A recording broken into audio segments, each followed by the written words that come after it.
Hello friends, welcome to IICS platform. आज है 12 जुलाई और 12 जुलाई का करेंगे हम करंट अफेयर। लेक्चर स्टार्ट करने से पहले चैनल को सब्सक्राइब और बेल आइकन प्रेस करना ना भूलें। चलो अपन अपना लेक्चर स्टार्ट करते हैं। फर्स्ट न्यूज़ है इंडिया और ऑस्ट्रिया के ऊपर। क्या है दोस्तों, जैसे आप जानते हो हमारे PM मोदी साहब ऑस्ट्रिया गए हुए हैं। कहाँ गए दोस्तों? ऑस्ट्रिया गए हुए हैं। अभी रशिया थे, रशिया के बाद ऑस्ट्रिया। और ये प्रीवियस लेक्चर में बताया था मैंने आपको, 41 ईयर बाद ऐसा हुआ है कि हमारे भारत के कोई प्रधानमंत्री ऑस्ट्रिया कंट्री में गया है। वीना कंट्री में, वीना जो कैपिटल है उस सिटी में गया है। क्लियर? अब क्या है, ऐसा नहीं है कि हमारे रिलेशन से बिगड़े हुए थे, इनसे रिलेशन बहुत अच्छे थे, पर डिप्लोमेट जाते थे, जितने भी एम्बेसडर डिप्लोमेट है वो जाते थे, वो भी जितना एग्रीमेंट साइन करके आ जाते थे। बट 41 साल बाद कोई देश का प्रधानमंत्री गया है ऑस्ट्रिया कंट्री के अंदर। अब इन्हों दोनों के बीच एक डील साइन हुई, दोनों इंडिया और ऑस्ट्रिया के बीच में एक डील साइन हुई, जिसको बोलेंगे हम बायलेटरल सस्टेनेबल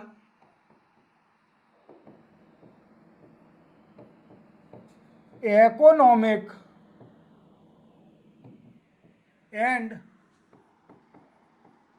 टेक्नोलॉजी एग्रीमेंट। ये एग्रीमेंट साइन हुआ। क्लियर? अब इस एग्रीमेंट में क्या है दोस्तों, किस किस पर डीलिंग होगी, इंडिया और ऑस्ट्रिया की किस किस पर डीलिंग होगी। तो दोस्तों आपको मैं क्लियर कर देता हूं। सबसे पहले technology development,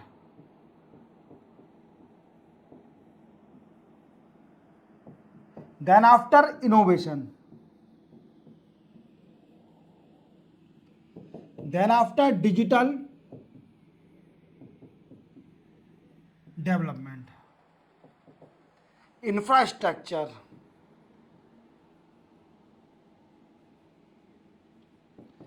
energy, renewable energy,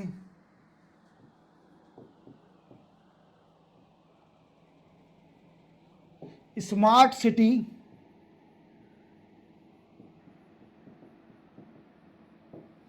mobility and transportation,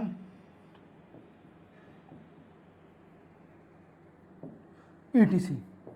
These are the point which cover in the bilateral sustainable economic and technology agreement. These agreement was signed between India and Austria country during visit of PM Modi in Vienna. Clear हो गया? ये सारे पॉइंटों पर discuss किया गया और इसी पर ये डीलिंग करेंगे क्या। और इस एग्रीमेंट का नाम याद रखना, जैसे मैंने आपको प्रीवियस लेक्चर में बताया था, आज मैं आपको बता रहा हूं कि ये सारे कनेक्ट करके प्रीवियस लेक्चर को भी सुन लीजिए। इंडिया और ऑस्ट्रिया पहली न्यूज़ है और ये आज की न्यूज़ सुन के इन सबको कनेक्ट करके आपको मेंशन करके आना है इंडिया और ऑस्ट्रिया के बारे में। क्लियर? चलते अपन नेक्स्ट न्यूज़ पर। नेक्स्ट न्यूज़ है दोस्तों महाराष्ट्र सरकार के ऊपर। क्या क्या है, महाराष्ट्र सरकार ने एक बिल पास किया है महाराष्ट्र सरकार ने, जिसका नाम है पब्लिक सिक्योरिटी बिल 2024। आप जानते हो ये CM है, मुख्यमंत्री एकनाथ शिंदे, ठीक है, फडणवीस। अब देखो ये बिल पास हुआ है। अब इस बिल में क्या है दोस्तों, तो देखो दिन प्रतिदिन क्या हो रहा है, नक्सलिज्म बढ़ते जा रहा है, नक्सलिज्म बढ़ते जा रहा है इन महाराष्ट्र। ठीक है, अब ये क्या कर रहा है नक्सलिज्म, ये अर्बन एरिया में भी आते जा रहा है। इन महाराष्ट्र एरिया अर्बन एरिया में, अर्बन एरिया मतलब शहरी एरिया में भी नक्सलिज्म एंटर करते जा रहा है। पहले रूरल एरिया में था, अब अर्बन एरिया में भी एंटर करते जा रहा है। ठीक है, अब इसको कंट्रोल करने के लिए महाराष्ट्र सरकार ने एक नया बिल निकाला है। अब इस नए बिल में क्या ऐसे प्रावधान है जो हमें जानने की जरूरत है कि कितनी सजा मिलेगी, ऐसी कौन सी ऑर्गेनाइजेशन, अगर कोई भी अनलॉफुल, ये बिल क्या करेगा, अगर कोई भी अनलॉफुल ऑर्गेनाइजेशन है तो उसको will be declare illegal for by state government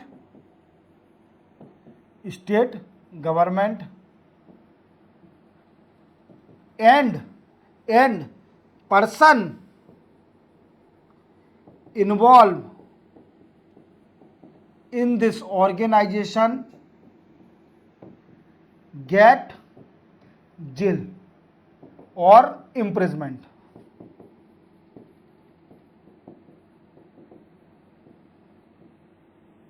clear? क्या है, मैंने बोला कि ऐसी अनलॉफुल ऑर्गेनाइजेशन जो कि पब्लिक सिक्योरिटी को डिस्ट्रॉय करें, पब्लिक सिक्योरिटी को ब्रेक करें. What I means, public order और सेफ्टी को ब्रेक करें, उसके खिलाफ ऑर्गेनाइजेशन बैन कर दी जाएगी बाय स्टेट गवर्नमेंट, और इसके लिए एक एडवाइजरी कमेटी बनाई जाएगी. क्या दोस्तों, अब देखते हैं अपन, इसके लिए एक एडवाइजरी कमेटी बनाई जाएगी. इसी बिल में एक एडवाइजरी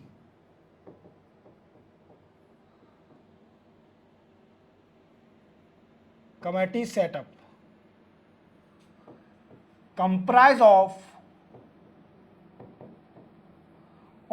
3 मेंबर, 3 मेंबर की एक एडवाइजरी कमेटी बनाई जाएगी, और उसमें 3 मेंबर होंगे हु इज क्वालिफाइड फॉर जज ऑफ हाई कोर्ट. मतलब जो हाई कोर्ट के जज बनने के लिए क्वालिफाइड होंगे, उन लोगों को, 3 लोगों की एक एडवाइजरी कमेटी बनाएगी. इस एडवाइजरी कमेटी का काम क्या होगा कि इसका काम होगा कि ऑर्गेनाइजेशन, अनलॉफुल ऑर्गेनाइजेशन को रिव्यू करना, then after recommended to the state government that please we can say that's declare illegal this organisation. और ये असिस्ट भी करेगी, सजेशन भी देगी किसको, स्टेट गवर्नमेंट को, in this bill for particular organisation, कि उसको बैन करा जाए, नहीं करा जाए, इसका ये काम होगा. अब ऐसे पहचानेंगे कैसे कि कौन कौन सी ऐसी ऑर्गेनाइजेशन है जो कि डिस्ट्रॉय कर रही हैं या फिर अनलॉफुल हैं. तो देखो, ऐसी organisation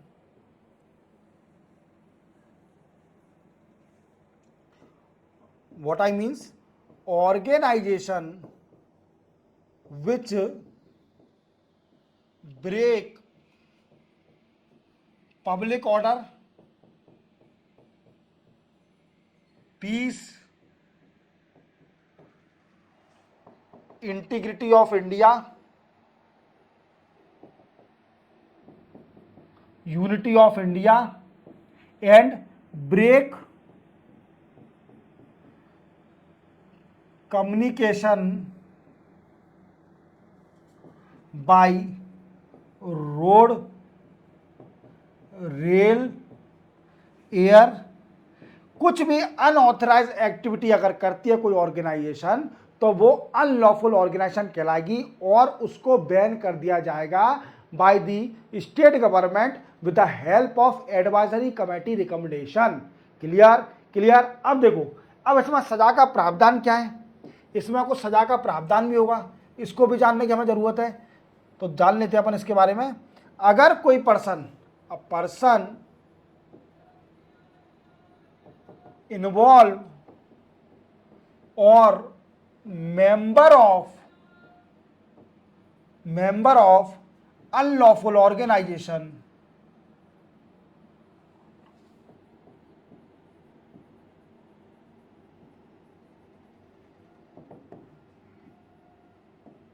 will be punished with 3-year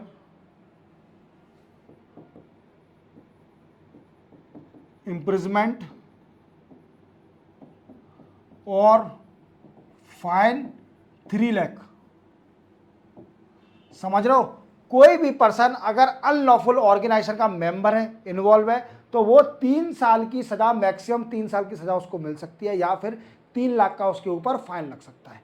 clear? दूसरा पॉइंट क्या कहता है कि a person help by aid और असिस्टेंस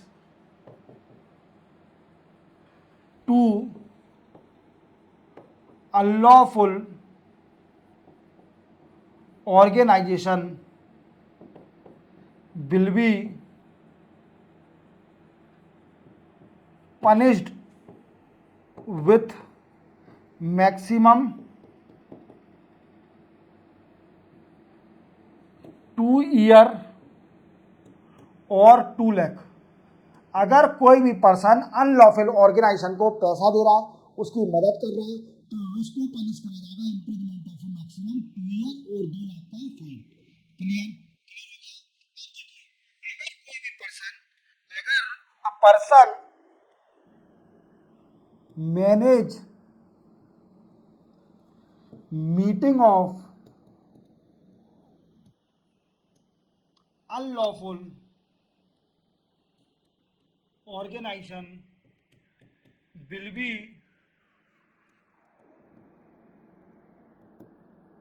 punished with 3 year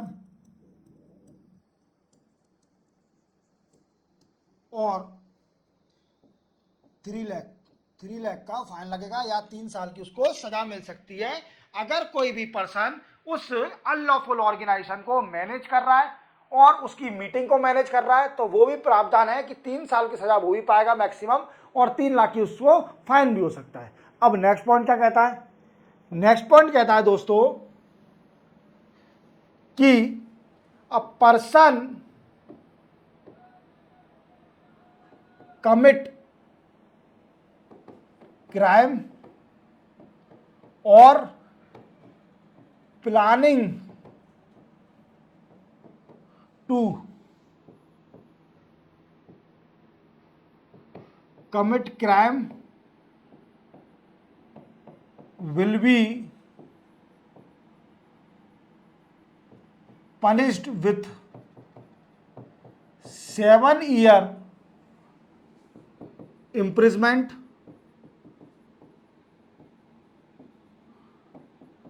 और 5 लाख फाइन। अगर कोई भी पर्सन क्राइम को कमिट करता है और इंडल्ज रहता है, अगर प्लानिंग कर रहा है क्राइम को करने के लिए, तो उसको पनिश किया जाएगा मैक्सिमम 7 साल के लिए और फाइन लगाया जाएगा उसके ऊपर 5 लाख रुपए का। समझ में आ गया? मैंने आपको एडवाइजरी कमेटी बताई थी जिसमें 3 मेंबर होंगे, स्टेट गवर्नमेंट इसको सेटअप करेगी, और वही मेंबर होंगे जो क्वालिफाई होंगे for becoming a high court जज। समझ में आ गया? अब ये रिकमेंड करेगी सरकार को कि ये अनलॉफुल ऑर्गेनाइजेशन है कि नहीं है, उसे रिव्यू करेगी किसी भी ऑर्गेनाइजेशन को। अब ये पूरा मैटर होकर आए, तो ये मैटर हो रहा है दोस्तों नक्सलिज्म को कंट्रोल करने के लिए। क्या करने के लिए? नक्सलिज्म को कंट्रोल करने के लिए। मान लीजिए अगर कोई भी ऑर्गेनाइजेशन वो डिक्लेयर कर दी जाती है अनलॉफुल, तो क्या होगा? जो डीएम होगा, मींस डिस्ट्रिक्ट मजिस्ट्रेट और कलेक्टर साहब ऑफ द डिस्ट्रिक्ट, डीएम और कमिश्नर ऑफ पुलिस, पुलिस का कमिश्नर क्या करेंगे? Confiscate of property of unlawful organisation. समझ रहे हो मेरी बात को? कि अगर कोई भी ऑर्गेनाइजेशन अनलॉफुल डिक्लेयर कर दी जाती है और उसको बैन कर दिया जाता है, तो जो डीएम होंगे उस डिस्ट्रिक्ट के कलेक्टर या डीएम डिस्ट्रिक्ट मजिस्ट्रेट और कमिश्नर ऑफ पुलिस वो क्या कर लेंगे कि अनलॉफुल ऑर्गेनाइजेशन की जो प्रॉपर्टी है उसको अपने कब्जे में ले लेंगे।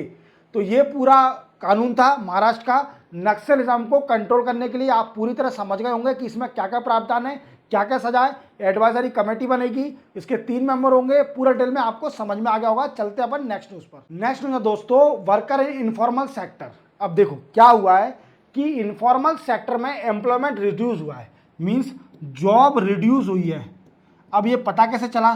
तो दोस्तों एक अभी सर्वे आया था जिसका नाम था annual survey of unincorporative corporate enterprises, और ये अंदर ministry of statistical and programme implementation.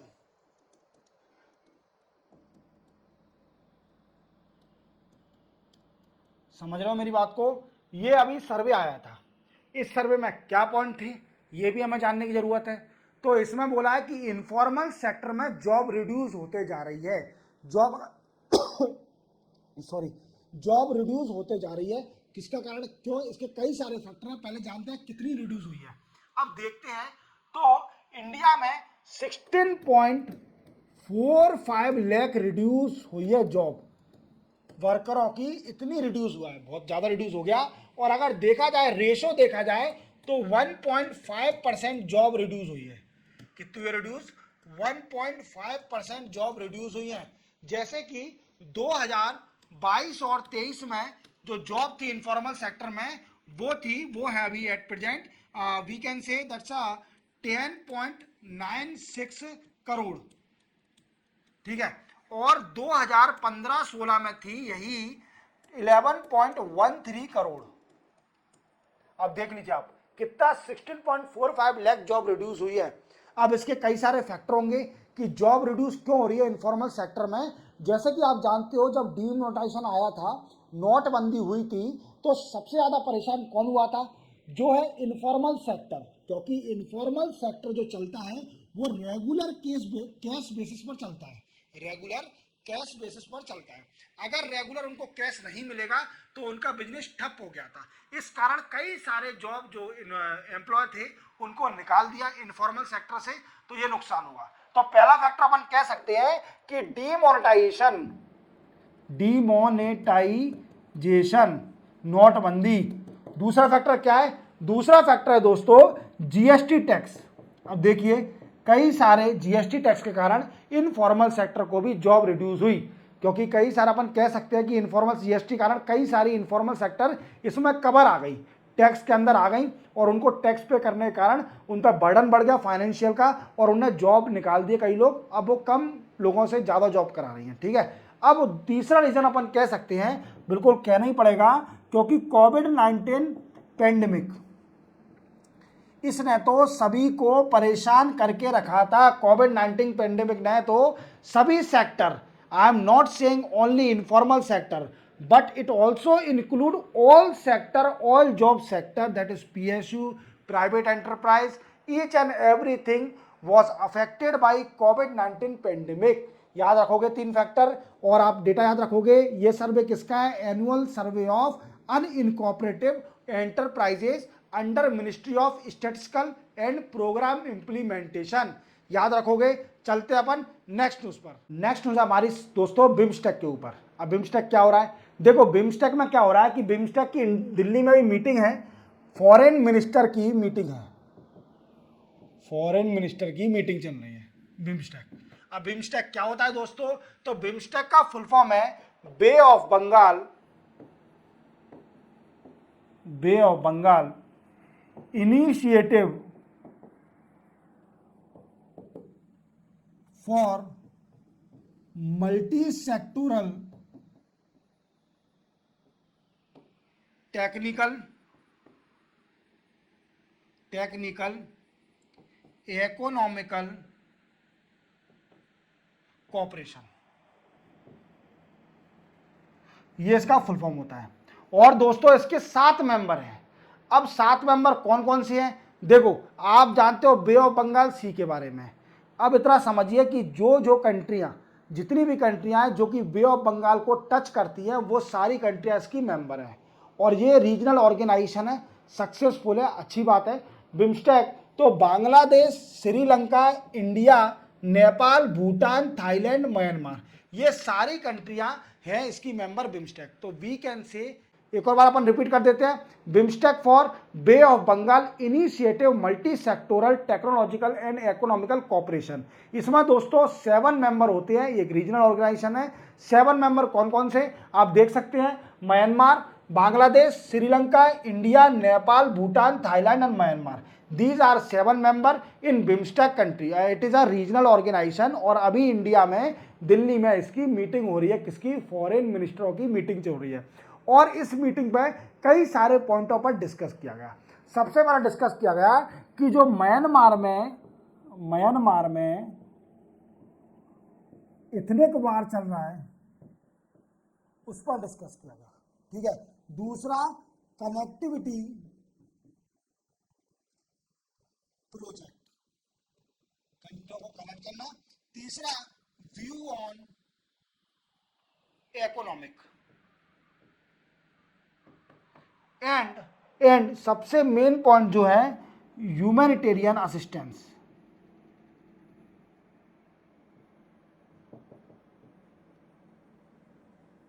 क्या होता है दोस्तों ह्यूमैनिटेरियन असिस्टेंस? कि आप जानते हो कि आपके अंदर ह्यूमैनिटी होना चाहिए, इंसानियत।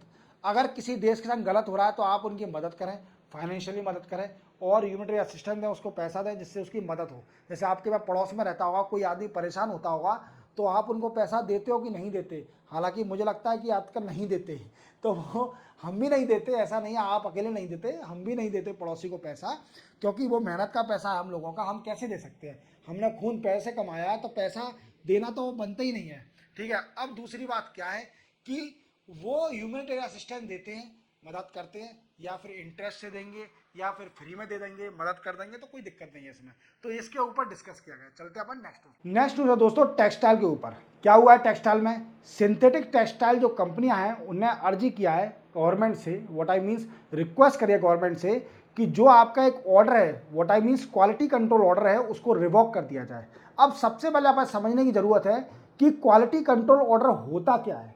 देखो क्वालिटी कंट्रोल ऑर्डर अपन इधर लिखते हैं, क्वालिटी कंट्रोल ऑर्डर क्या है जी दोस्तों? देखो क्या होता है, जो फॉरेन से हम इंपोर्ट करते हैं raw material of the synthetic fibre, जिसको अपन बोलते हैं पॉलिस्टर स्टेपल फाइबर, और दूसरा है वीसीएस स्टेपल फाइबर। ये दो फाइबर हम इंपोर्ट करते हैं।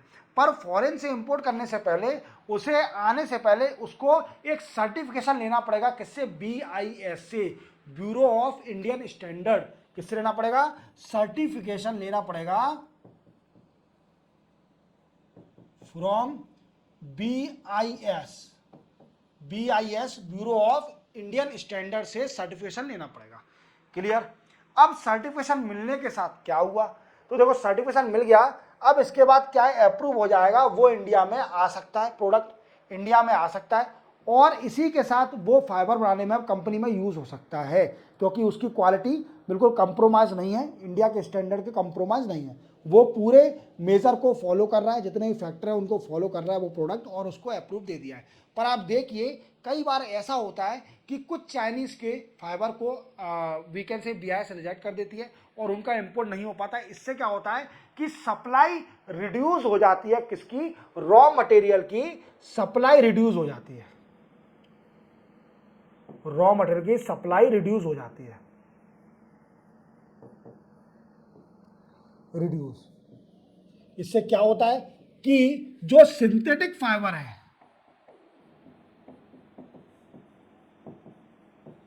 उसकी प्राइस इंक्रीज हो जाती है। अगर रॉ मटेरियल की सप्लाई रिड्यूस हो जाएगी तो डेफिनेटली जो फाइनल प्रोडक्ट बनेगा उसकी प्राइस ज़्यादा रहेगी। क्या रहेगी दोस्तों? प्राइस ज़्यादा रहेगी। अब प्राइस ज़्यादा रहेगी तो क्या है, कॉम्पिटिशन हो नहीं पाएगा, कॉम्पिटिशन रिड्यूस हो जाएगा बिटवीन, कॉम्पिटिशन रिड्यूस हो जाएगा of man made fibre, man made fibre. अब इसी को वीकेंड से रिवोक करने के लिए जो अपनी सिंथेटिक टेक्सटाइल कंपनियां हैं उन्होंने बोला है कि आप क्वालिटी कंट्रोल ऑर्डर को रिवोक कर दीजिए। इससे क्या हो रहा है कि रॉ मटेरियल की सप्लाई रिड्यूस होते जा रही है और उससे जो फाइनल प्रोडक्ट बन रहा है उससे प्राइस बढ़ते जा रही है फाइनल प्रोडक्ट की, और इससे कई सारे इफेक्ट हो रहे हैं कि हमारी इंडस्ट्री पर भी इफेक्ट पड़ेगा, और दूसरी बात इफेक्ट ये पड़ेगा कि उसकी है ना प्राइस जो है बढ़ जाएगी, जिससे कॉम्पिटिशन नहीं हो पाएगा, कॉम्पिटिशन रिड्यूस हो जाएगा। समझ में आ रहा है मेरी बात को? समझ में आ रहा है? देखो दूसरी बात, और एक और बात याद रखना, competition of man made fibre, ठीक है, कॉम्पिटिशन रहेगा। अब इसमें ये बात बोली है, अब रॉ मटेरियल कौन कौन से? तो देखो दो raw material, two raw material use करे जाते हैं अधिकतर सिंथेटिक, सिंथेटिक मैन मेड जो टेक्सटाइल है उसमें। एक होता है polyester, polyester, polyester staple fibre PSF, और दूसरा होता है दोस्तों VCS staple fibre, VSF, VSF, clear clear. अब आपको सिर्फ ओनली एक बात याद रखना है, क्वालिटी कंट्रोल ऑर्डर के बारे में जानना जरूरी है। और क्या रिक्वेस्ट करी है सिंथेटिक फाइबर, टेक्सटाइल फाइबर ने गवर्नमेंट से कि इसको रिवॉक कर दिया जाए। आपको समझ में आ गया होगा क्वालिटी कंट्रोल ऑर्डर क्या है। चलते हैं अपन नेक्स्ट न्यूज पर। नेक्स्ट न्यूज है दोस्तों रोबोट टैक्स। अब ये क्या होता है रोबोट टैक्स? देखो, आप कई लोग सोच रहे होंगे कि यार रोबोट मतलब रोबोट बनाते हैं उसके ऊपर टैक्स लगना, ये वो नहीं है। ये टैक्स वो है कि रोबोट टैक्स वो टैक्स होता है जब हम उस पैसे का यूज करें, सब्सिडाइज करें उस एम्प्लॉय को जिसकी जॉब चली गई है due to adoption of artificial intelligence in company. अगर किसी कंपनी में आर्टिफिशियल इंटेलिजेंस को एडॉप्ट कर लिया है और उससे जो जॉब चली गई है लोगों की, उनको सब्सिडाइज करना और ऐसी कंपनियों को वी कैन से इंसेंटिव देना जो कि जॉब बढ़ाएं। ठीक है, समझ लो आप, उसको बोलते हैं रोबोट टैक्स। समझ में आ गया क्या बोलते हैं रोबोट टैक्स? ऐसा टैक्स जो कि इंसेंटिव दे to provide incentive to we can say that's employ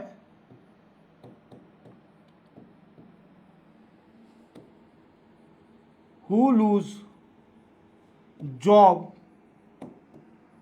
due to adoption of artificial intelligence in company। मैं आपको फिर से बता देता हूं, मेरा मोटिव यही था न्यूज का, रोबोट टैक्स समझाने के लिए। रोबोट टैक्स वह टैक्स होता है जिस टैक्स का पैसा यूज करके अपन उन एम्प्लॉय को इंसेंटिव दें जिनकी जॉब चली गई है क्योंकि उनके कंपनियों ने आर्टिफिशियल इंटेलिजेंस टेक्नोलॉजी को एडॉप्ट कर लिया है, इसलिए उनकी जॉब चली गई है, तो उनको इंसेंटिवाइज करना उन एम्प्लॉय को। क्लियर। चलते हैं अपन नेक्स्ट न्यूज पर। नेक्स्ट न्यूज हमारी पेट्रोलियम मिनिस्ट्री के ऊपर।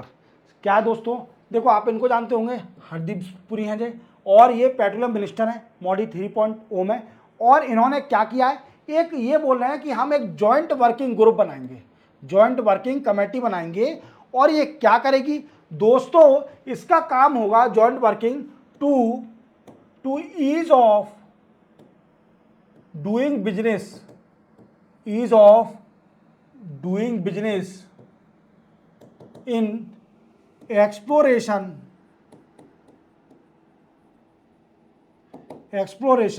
and enhance production of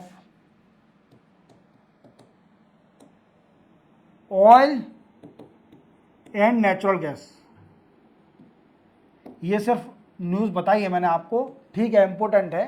तो जॉइंट वर्किंग कमेटी बनेगी, पेट्रोलियम मिनिस्ट्री बनाएगा और इसका काम होगा कि ईज ऑफ डूइंग बिजनेस, जो प्राइवेट इन्वेस्टर है उनके लिए बिजनेस इतना ईजी बनाना कि वो आए यहाँ पर इन्वेस्ट करें और हमारे इंडिया में एक्सप्लोरेशन करें, देखें कि कहाँ कहाँ नए नए रिसोर्सेज मिल रहे हैं ऑयल के, नेचुरल गैस के, और प्रोडक्टिविटी बढ़ाए किसकी, ऑयल की और नेचुरल गैस की, जिससे क्या हो कि हमें ज़्यादा इम्पोर्ट ना करना पड़े, किससे, बाहर की फॉरेन कंट्री से, जिससे हमारा we can say trade deficit बढ़े और ट्रेड सरप्लस करने के लिए प्राइवेट इन्वेस्टर आए, यहाँ पर एक्सप्लोरेशन करें। चलते हैं नेक्स्ट पर।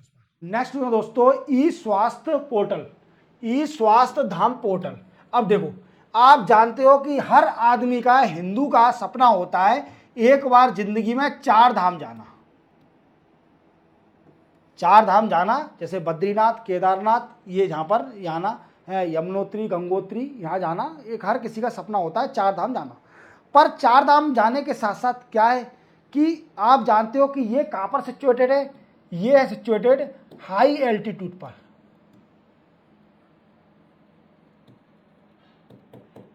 हाई एल्टीट्यूड पर मतलब बहुत हाइट पर है, जहाँ पर ऑक्सीजन की बड़ी कमी है और ठंडा एरिया है।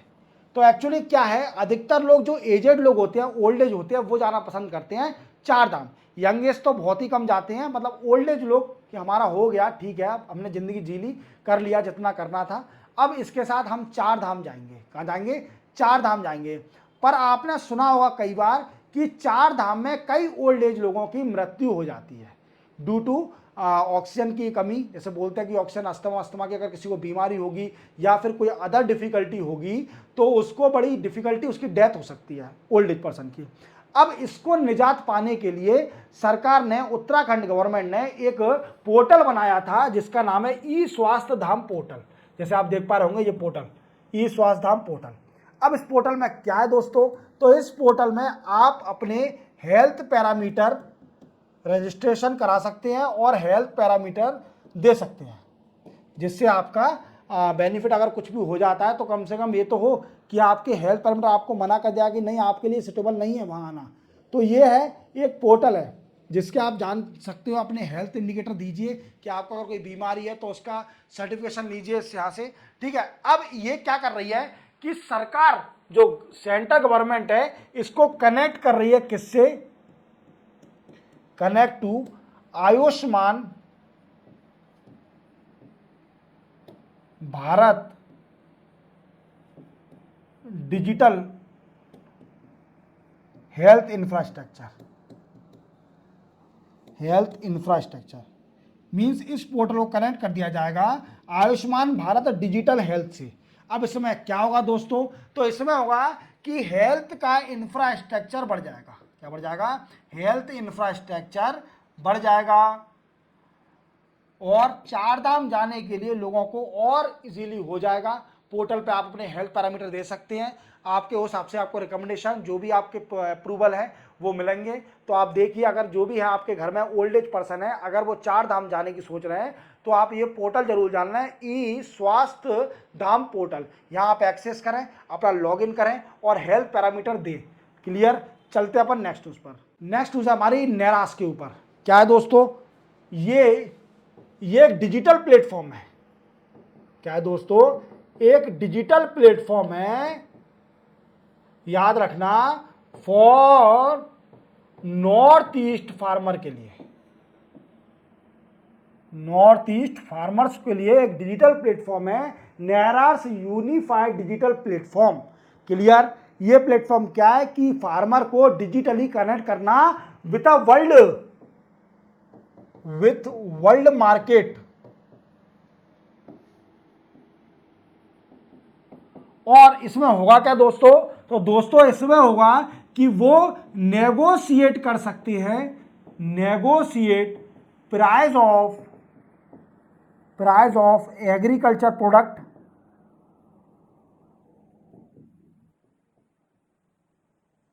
एंड गेट प्राइस भी ले सकते हैं।